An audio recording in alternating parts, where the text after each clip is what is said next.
Hello everyone. और आज की वीडियो में जो है अपन पूरा इसका हार्ट का डेवलपमेंट देखने वाले हैं। तो मैं आपको अपने फर्स्ट 3 वीक पहले ही ऑलरेडी समझा चुका हूं। अगर आपने वो वीडियो नहीं देखी तो ऊपर लिंक आपको आई बटन में मिल जाएगा, पहले आप वो वीडियो देख लो, क्योंकि उससे होगा कि आपके बेसिक कंसेप्ट अगर क्लियर होंगे ना तो आपको ये पूरी वीडियो अच्छे से समझ में आएगी।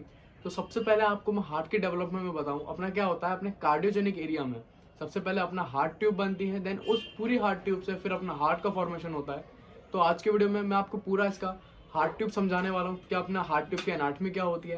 देन उसके बाद मैं आपको इसी वीडियो में इंटरल एट्रियम सेप्टम का डेवलपमेंट भी बताने वाला हूँ। सबसे पहले अपन करते क्या है, अपने बाइलेमिनर डिस्क में अपन वो वाला एरिया देखते हैं जहाँ पे अपना हार्ट ट्यूब डेवलप्ड होता है। तो जहाँ पे अपना हार्ट ट्यूब डेवलप्ड होता है उसको अपन बोलते हैं कार्डियोजेनिक एरिया। यहाँ पे आपको दिखाई दे रहा होगा। और जो कार्डियोजेनिक एरिया जो है, जो अपना ओरोफ्रेंजियल मेम्ब्रेन रहता है ना, उसके ऊपर जस्ट अपना प्रेजेंट रहता है कार्डियोजेनिक एरिया। तो मैंने आपको अपनी सेकंड वीक जो थी ना एम्ब्रियोलॉजी की वीडियो, उसके अंदर मैंने आपको पहले बता दिया था कि ये जो अपना बाइलेमिनर डिस्क जो रहता है उसके हेड वाले रीजन में आपको यहाँ पे मिलता है अपना प्रोकॉडल प्लेट। और जो प्रोकॉडल प्लेट जो है वही आगे जाके अपना बनाता था ओरोफ्रेंजियल मेम्ब्रेन। यहाँ ये अपनी पूरी बाइलेमिनर डिस्क है और ये अपनी ओरोफ्रेंजियल मेम्ब्रेन है। और इस ओरोफ्रेंजियल मेम्ब्रेन की जस्ट आगे की तरफ ये वाला जो पूरा आपको एरिया दिखाई दे रहा है, मैं अगर आपको यहाँ पे दिखाऊं तो क्लियर दिखाई देगा, ये अपना ओरोफ्रेंजियल मेम्ब्रेन है। उसके आगे की तरफ ये जो पूरा आपको एरिया दिखाई दे रहा है इसे अपन बोलते हैं कार्डियोजेनिक एरिया। और इसी कार्डियोजेनिक एरिया में अपना जो है ना हार्ट का डेवलपमेंट स्टार्ट होगा। सबसे पहले मैं आपको फिर से यहाँ पे बताता हूँ। तो टोटल अगर आप ऊपर की तरफ देखो तो होता क्या है, अपने इस कार्डियोजेनिक एरिया में 2 हार्ट ट्यूब बनती हैं। देन वो दोनों हार्ट ट्यूब अपनी मर्ज हो जाती हैं और इस तरीके से अपनी एक कॉमन हार्ट ट्यूब बनाती हैं। देन एक कॉमन हार्ट ट्यूब जो है ना उसका सेपरेट आपको पूरा डायग्राम अच्छे से याद होना चाहिए, इसके सारे पार्ट्स। तो टोटल इसके ना 3 पार्ट्स होते हैं। एक इसका होता है बल्बस कॉर्डिस वाला पार्ट, सबसे पहला पार्ट जो है ये, इसको हम बोलते हैं बल्बस कॉर्डिस। फिर अपना एक रहता है इसके अंदर प्रिमिटिव वेंट्रिकल और फिर एक अपना रहता है प्रिमिटिव एट्रियम। उसके बाद नीचे पूरा ये जो पार्ट है इसे हम बोलते हैं साइनस विनोअस। और जो साइनस विनोअस जो रहता है उसके 2 पार्ट्स रहते हैं। एक इसका रहता है बॉडी वाला पार्ट और टोटल इसके 2 हॉर्न रहते हैं, राइट में राइट हॉर्न और लेफ्ट में अपना लेफ्ट हॉर्न। देन इस दोनों हॉर्न से कुछ अपनी वेन्स कनेक्टेड होती हैं। टोटल यहाँ पे 3 वेन कनेक्टेड हैं। तो नीचे की तरफ टोटल आपको यहाँ पे 3 वेन दिखाई दे रही होंगी। सबसे पहले आप पे रहता है अपना left common cardinal vein, then अपना रहता है लेफ्ट अम्बिलिकल वेन, फिर अपना रहता है लेफ्ट विटलाइन वेन। सेम जैसे लेफ्ट में है सिमिलर यहाँ पर राइट साइड में भी सारी ऐसी वेन्स होती हैं। तो टोटल मैंने आपको पूरा हार्ट ट्यूब बता दिया। देन अब मैं आपको ये बताता हूँ कि हार्ट ट्यूब के कौन से पार्ट से अपने हार्ट का कौन सा पर्टिकुलर पार्ट जो है वो डेवलप्ड होता है। सबसे पहले अपन देखते हैं अपने बल्बस कॉर्डिस से। तो जो बल्बस कॉर्डिस का ये जो प्रोएक्सिमल 1/3 वाला जो पार्ट है, अपने इस प्रोएक्सिमल 1/3 से अपना टोटल जो राइट वेंट्रिकल जो है उसका रफ पार्ट आता है। तो आप अच्छे से याद कर लेना, ये जो अपना प्रिमिटिव वेंट्रिकल है, प्रिमिटिव वेंट्रिकल से अपना लेफ्ट वेंट्रिकल का रफ पार्ट डेवलप्ड होता है। और बल्बस कॉर्डिस के प्रोएक्सिमल 1/3 से अपना राइट वेंट्रिकल का रफ वाला पार्ट जो है डेवलप्ड होता है। देन इस बल्बस कॉर्डिस के ये जो कोनस वाला पार्ट जो है उससे जो अपना दोनों वेंट्रिकल का राइट और लेफ्ट वेंट्रिकल का इन्फेंडिबुलम वाला यहाँ से पार्ट डेवलप्ड होता है। देन सबसे लास्ट में बल्बस कॉर्डिस में अपना आता है ट्रंकस आर्टरियोसिस। और इस ट्रंकस आर्टरियोसिस में आप यहाँ पे एक सेप्टम देख रहे होंगे जो कि थोड़ी स्पाइरल है, इसलिए इसका नाम अपना होता है स्पाइरल सेप्टम। तो ये वाला जो ट्रंकस आर्टरियोसिस जो है यहाँ से अपना एक्चुअली में ना अयोटा और अपना पल्मोनरी ट्रंक इन दोनों का यहाँ से डेवलपमेंट होता है। तो टोटल मैंने आपको अपने बल्बस कॉर्डिस के सारे डेवलपमेंट बता दिए। उसके अलावा प्रिमिटिव वेंट्रिकल से लेफ्ट वेंट्रिकल आता है। फिर अपन देखते हैं प्रिमिटिव एट्रियम। तो प्रिमिटिव एट्रियम से क्या होता है, अपने दोनों एट्रियम आते हैं। आप उसको देखो, इसके लेफ्ट वाले साइड से अपना लेफ्ट एट्रियम आता है और राइट से अपना ये राइट एट्रियम आता है। फिर अपन आते हैं अपने साइनस विनोअस में। तो साइनस विनोअस जो है उसमें जो लेफ्ट हॉर्न जो रहता है वो अपना पूरा डिसअपियर हो जाता है। वो याद रखना, लेफ्ट हॉर्न जो है अपन को अपने हार्ट में नहीं दिखाई देता। उसके अलावा आप राइट साइड में देखो, यहाँ पे 3 वेन प्रेजेंट है। एक अपनी right common cardinal vein, then right umbilical vein और राइट विटलाइन वेन। तो इसकी जो राइट अम्बिलिकल वेन है ना ये भी अपनी डिसअपियर हो जाती है।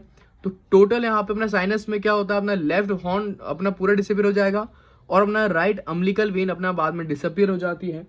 देन इसका जो राइट कॉमन कार्डिनल वेन जो है वो अपना बाद में बनाता है सुपीरियर वेना कावा और अपना राइट विटलाइन वेन जो है वो अपना बनाता है इंफीरियर वेना कावा। ठीक है। उसके अलावा इसका जो पूरा बॉडी वाला पार्ट जो है अपना साइनस विनोअस का और इसका जो राइट हॉर्न है ये क्या करता है, ये पूरा का पूरा अपना जो है राइट एट्रियम में ही एब्जॉर्ब हो जाता है, इसके पूरा बॉडी और उसका हॉर्न वाला पार्ट। तो टोटल मैंने आपको पूरा ये जो है मैंने आपको हार्ट ट्यूब बता दिया। देन अब आप यहाँ पे हार्ट ट्यूब में एक और चीज नोटिस करूँ कि अपना यहाँ पे क्या होता है, वेंट्रिकल ऊपर की तरफ है और अपना एट्रियम नीचे की तरफ है।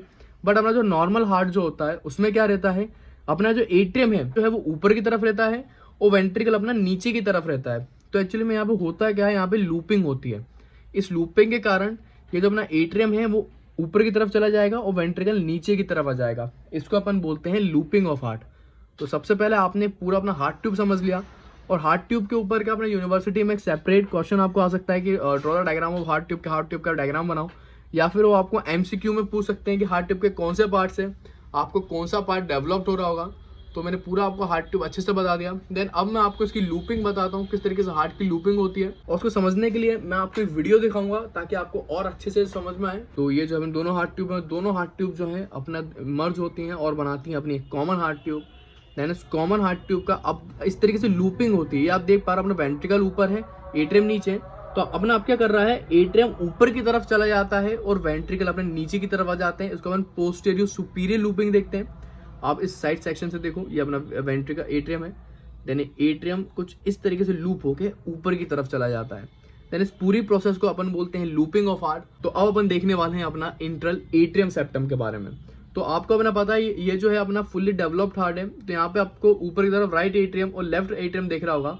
देन राइट और लेफ्ट एट्रियम के बीच में ये जो आपको सेप्टम दिख रहा है, इसे ही अपन बोलते हैं इंट्रल एट्रियम सेप्टम। मैं आपको इसका पूरा डेवलपमेंट बताता हूँ, किस तरीके से आपका इंट्रल एट्रियम सेप्टम का डेवलपमेंट होता है। देन अब तो मैं इस डायग्राम में क्लियरली दिख पा रहा होगा, ये जो है अपना प्रिमिटिव एट्रियम है, और इस प्रिमिटिव एट्रियम से ही अपना इस तरफ से बनता है लेफ्ट एट्रियम, उससे इधर से अपना बनता है राइट एट्रियम, और अपना राइट हॉर्न और साइनस वेनोस की बॉडी दोनों एब्जॉर्ब हो जाती है अपने राइट एट्रियम में ही।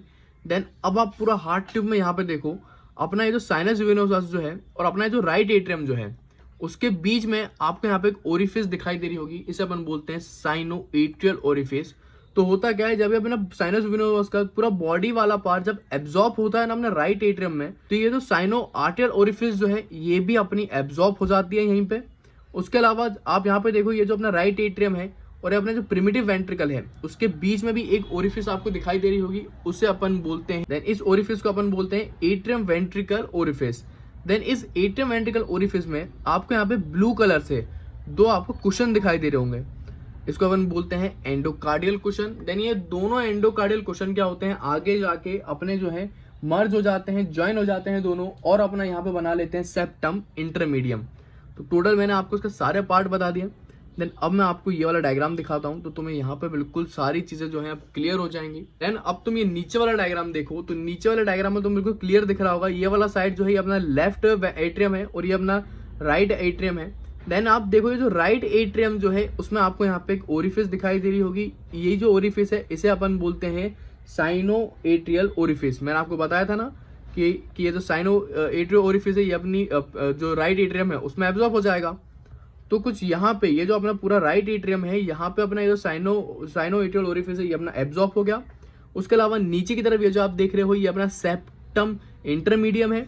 मैंने आपको ये वाली वीडियो में क्लियर दिखाया था। ये जो अपना एंडोकार्डियल कुशन जो है, वही दोनों एंडोकार्डियल कुशन अपने ज्वाइन होते हैं और अपना क्या बनाते हैं, सेप्टम इंटरमीडियम। तो कुछ इस प्रकार से आपको सेप्टम इंटरमीडियम दिखाई देता है। देन अब आप देखो यहाँ पे क्या होता है, ये जो पूरा का पूरा ये जो अपना, देन अब आप देखो यहाँ पे क्या होता है, ये जो पूरा अपना जो एट्रियम है ना, उस एट्रियम में ऊपर की तरफ से अपनी सबसे पहली सेप्टम बनना शुरू हो जाती है, उसे अपन बोलते हैं सेप्टम प्राइमम। और सेप्टम प्राइमम जो है, ये जो अपना सेप्टम इंटरमीडियम जो है उसके टूवर्ड्स डेवलप्ड होती है नीचे की तरफ। आप क्लियरली देख पा रहे हो, सबसे पहली सेप्टम बनी उसे अपन बोलते हैं सेप्टम प्राइमम। और अपना ये जो सेप्टम इंटरमीडियम जो है, उन दोनों के बीच में ये जो गैप है ना, इस गैप को अपन बोलते हैं ओस्टियम प्राइमम। एंड इसको और अच्छे समझाने के लिए ना मैं क्या करता हूँ, तो मैं इसको ड्रॉ ही करके बताता हूँ। देन अब मैं आपको क्या इसका पूरा इंटर एट्रियम सेप्टम जो है वो ड्रॉ करके बताता हूँ। तो यहाँ पे आपको सबसे पहले ये तरफ ब्लू से दिख रहा है, ये जो है अपना सेप्टम इंटरमीडियम है, ये मैं आपको पहले ही बता चुका हूँ। और ये अपनी पहली सेप्टम है, उसे अपन बोलते हैं सेप्टम प्राइमम। अब क्या होता है, ये जो सेप्टम प्राइमम जो है वो पूरी अपनी नीचे की तरफ आ जाती है अपने यहाँ पे, और पूरा अपना जो है इसको एनक्लोज कर लेती है। मैं अगर ड्रॉ करके बताऊँ कुछ इस तरीके से, तो अपना जो सेप्टम प्राइमम जो है वो अपनी सेप्टम इंटरमीडियम तक आ गई और पूरा यहाँ पे इसने इसको इंक्लोज कर लिया। तो यहाँ पे आपको पूरी एक जो इंटर एट्रियम सेप्टम बन गई। ये इस तरफ अपना राइट एट्रियम है और ये वाला साइड जो है ये अपना क्या है, ये है अपना लेफ्ट एट्रियम। तो अब यहाँ पे होता है क्या है, अपना जो लंग्स जो रहता है ना वो अपने बर्थ के बाद फंक्शनल होते हैं। और अपन को पता है अपना जो लेफ्ट एट्रियम है उसमें उसके अंदर ब्लड जो है अपना लंग से आता है। तो उसकी वजह से यहाँ पे क्या होता है, ये जो अपनी पूरी सेप्टम प्राइमम जो है उसके अंदर यहाँ पे अपोप्टोसिस हो जाता है बीच से, और यहाँ पे जो है अपना एक और यहाँ पे छोटा सा गैप बन जाता है, उसे अपन बोलते हैं ओस्टियम सेकेंडम। तो इस ओस्टियम सेकेंडम के कारण क्या होता है, ये जो अपना राइट एट्रियम में जितना भी ब्लड है ना वो अपना लेफ्ट एट्रियम में आ जाता है। और जब अपना बर्थ हो जाएगा, बर्थ के बाद जब अपने लंग्स फंक्शनल हो जाएंगे, देन ये वाला जो गैप है वो अपना टोटली अपना क्लोज हो जाता है। देन अब आपको मैं बताऊं यहाँ पे क्या होता है। सबसे पहले अपनी प्राइमरी सेप्टम बनी थी, देन सिमिलरली अपना इस राइट एट्रियम में अब आपको एक दूसरी जो है सेप्टम बनने लगती है। मैं इसको ब्लू से बनाता हूँ। देन इसको अपन बोलते हैं सेप्टम सेकेंडम। और ये सेकेंडरी सेप्टम जो है ये अपना प्राइमरी सेप्टम का नीचे वाला पार्ट जो है ना वहाँ तक अपना टोटली एक्सटेंड करती है। इसे अपन बोलते हैं सेकेंडरी सेप्टम। और ये बर्थ के बाद यही सेकेंडरी सेप्टम क्या करती है, और सेकेंडरी सेप्टम देन यही सेकेंडरी सेप्टम क्या करती है, अपना बाद में जाके इस तरीके से अपना मर्ज हो जाती है और पूरा अपना बना लेती है इंट्रल एट्रियम सेप्टम। तो कुछ इस तरीके से अपनी जो है इंट्रल एट्रियम सेप्टम बनती है। देन अब मैं आपको बताऊंगा जो सेप्टम सेकेंडम जो है ये अपन को अपने जो हार्ट जो रहता है ना वहाँ पे आपको क्लियरली दिखाई देती है। जब अपन अपने राइट एट्रियम के एनाटॉमी देखते हो तो वहाँ पे आपको अपन का लिम्बस फोसा ओवालिस दिखता है। तो जो लिम्बस फोसा ओवालिस जो है वो अपना सेप्टम सेकेंडम से ही बनता है, और ये जो अपना सेप्टम प्राइमम जो है उससे अपना फोसा ओवालिस बनता है। ये दोनों चीज़ तुम अच्छे से याद कर लेना कि अपना फोसा ओवालिस किससे बनता है, अपना बनता है सेप्टम प्राइमम से, और अपना उसके जो लिम्ब जो रहते हैं फोसा ओवालिस के वो अपना बनते हैं सेप्टम सेकेंडम से। सबसे पहले तुम यहाँ पे देखो ये अपनी प्राइमरी सेप्टम बनी। देन अब ये जो प्राइमरी सेप्टम जो है वो पूरी नीचे तक आ जाती है और टोटल अपनी क्लोज हो जाती है। देन बाद में यहाँ पे अपोप्टोसिस हो जाता है जिसके कारण अपना बनता है ostium secundum. Then ostium secundum के बाद यहाँ पे अपन को एक सेकेंडरी सेप्टम भी बनने लगती है। देन ये सेकेंडरी सेप्टम जो है आगे जाके अपना पूरा नीचे तक आ जाती है और अपने नीचे वाले सेप्टम से क्लोज हो जाती है और अपना पूरा बना लेती है इंट्रल एट्रियम सेप्टम। तो ये पूरा मैंने जो है आपको इसका इंट्रल एट्रियम सेप्टम बता दिया। और इंट्रल एट्रियम सेप्टम जो है आपको लिखने के लिए आ सकता है अपने एग्जाम में शॉर्ट नोट में। तो आपको इसको लिखने का सही तरीका क्या है, पहले आप इसको पूरा हार्ट ट्यूब का एक्सप्लेन कर देना कि इसके कितने पार्ट्स होते हैं। देन उसके बाद आप इसके पूरे डायग्राम बना देना स्टेप वाइज। पहले आप ये वाला डायग्राम बना देना, फिर सारे ये स्टेप के डायग्राम बना देना और उसके बारे में थोड़ा थोड़ा एक्सप्लेन कर देना। तो कुछ इस तरीके से तुम्हें उसको लिख के आना पड़ेगा। देन नेक्स्ट वीडियो जो है वो अपनी होने वाली है इंटरवेंट्रिकुलर सेप्टम के बारे में, और उस वीडियो को तो मिस मत करना क्योंकि ये भी अपनी बहुत इंटरेस्टिंग वीडियो है। और इस वीडियो का लिंक तुम्हें ऊपर आई बटन पे मिल जाएगा।